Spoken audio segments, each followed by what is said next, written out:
Hi everyone, I'm Dr. Brad Musil, and this is a reading of the Utility of Religion, Mill, Nietzsche, and James. This will be part one of chapter one, William James and the Varieties of Religious Experience. Again, this is part one, Introduction. William James is a central figure in many contemporary discussions of the philosophy of religion, and for good reason. One of his many notable works, The Varieties of Religious Experience, hereafter Varieties, provides us with one of the most thorough investigations of religious phenomena ever conducted. Transcriptions of 20 lectures James presented in Edinburgh, Scotland in 1901 and 1902 comprise Varieties. He was tasked with presenting the material for these lectures thanks to an honorary appointment at the University of Edinburgh.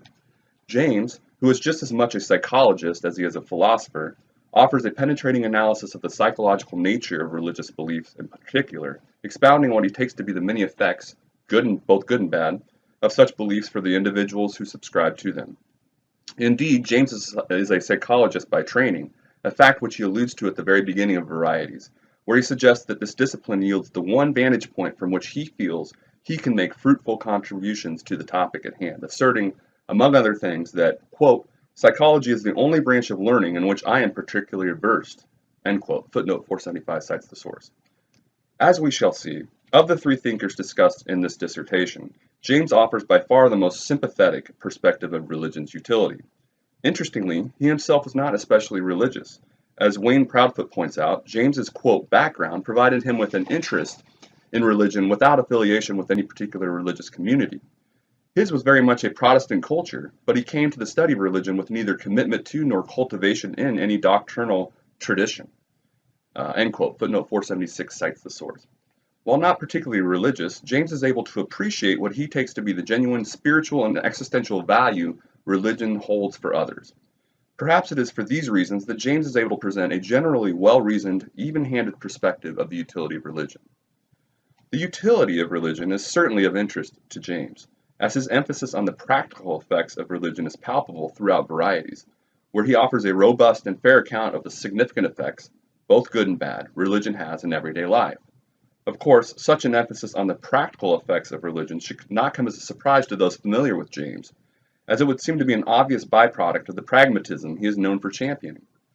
James has become almost universally associated with pragmatism, and he explicitly adopts it as his own methodology for approaching religion in Varieties. In his lecture on philosophy, footnote 477, I am referring to lecture 18 in Varieties, which is titled Philosophy. End of footnote 477. James outlines the inadequacies of the philosophy of religion, which emphasizes rational demonstration of religious belief, suggesting it ought to be transformed into what he calls, quote, science of religion, end quote. Rather than rational demonstrations of religious beliefs, this science of religion concerns itself with the practical consequences of religious beliefs. In establishing his own pragmatic approach to religion, James also appeals to the philosopher Charles Sanders Peirce, regarded by most as the father of pragmatism. Footnote 478 cites the source. In addition to his general espousal of pragmatism, key distinctions introduced by James highlight his emphasis on the utility of religion. For example, his distinction between existential judgments and propositions of value illustrates his emphasis on the utility of religion. He couches this distinction in the form of two questions. Quote, what are the religious propensities, end quote, and, quote, what is their philosophic significance, end quote. Footnote 479 cites the source. He stresses that keeping these questions clear and distinct is vital to his own project, and that he is chiefly concerned with the latter. The first question has to do with facts about religion's origins and history, and the latter pertains to its usefulness or value to us. James asks, quote, how can such an existential account of facts of mental history decide in one way or another upon their spiritual significance? End quote. Footnote 480 cites the source. He points out that many positive results can emerge from a belief with a questionable or suspect origin, and he concludes, quote, you see that the existential facts by themselves are insufficient for determining the value, end quote. Footnote 481 cites the source. To be sure, the difference between the source of origin of a religious belief and its value for the individual subscribing to it is a common theme throughout Varieties.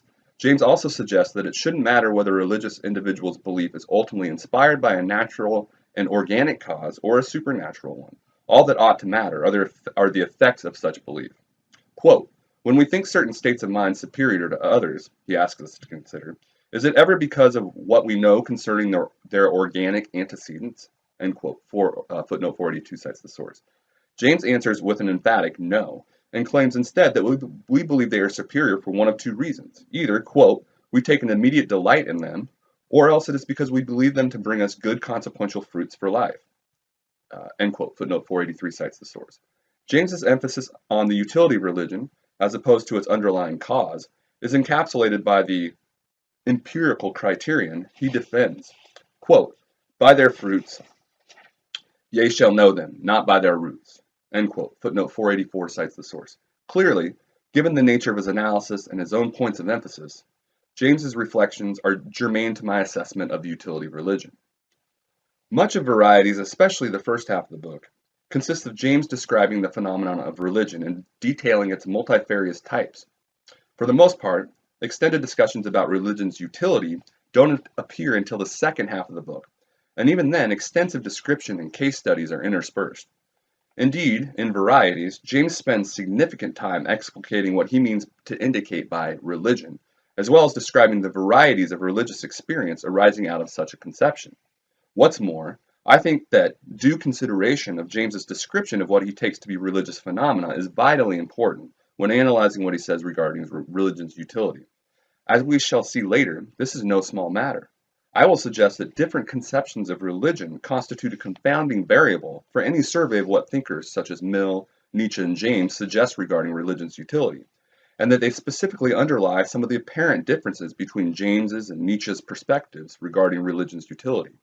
In view of this, I begin the chapter with a discussion of James's descriptive account of religion, Part 2, before then proceeding to an analysis of what he says regarding religion's utility, Part 3, and I conclude by offering some general reflections on Varieties, Part 4. I now turn to Part 2, where I outline what James means by religion, demarcate what specific aspects of religion he proposes to analyze in Varieties, and detail his primary and well-known categorizations of religious experience. Again, that was Part 1 of Chapter 3, William James and Varieties of Religious Experience, from The Utility of Religion, Mill, Nietzsche, and James. Thanks.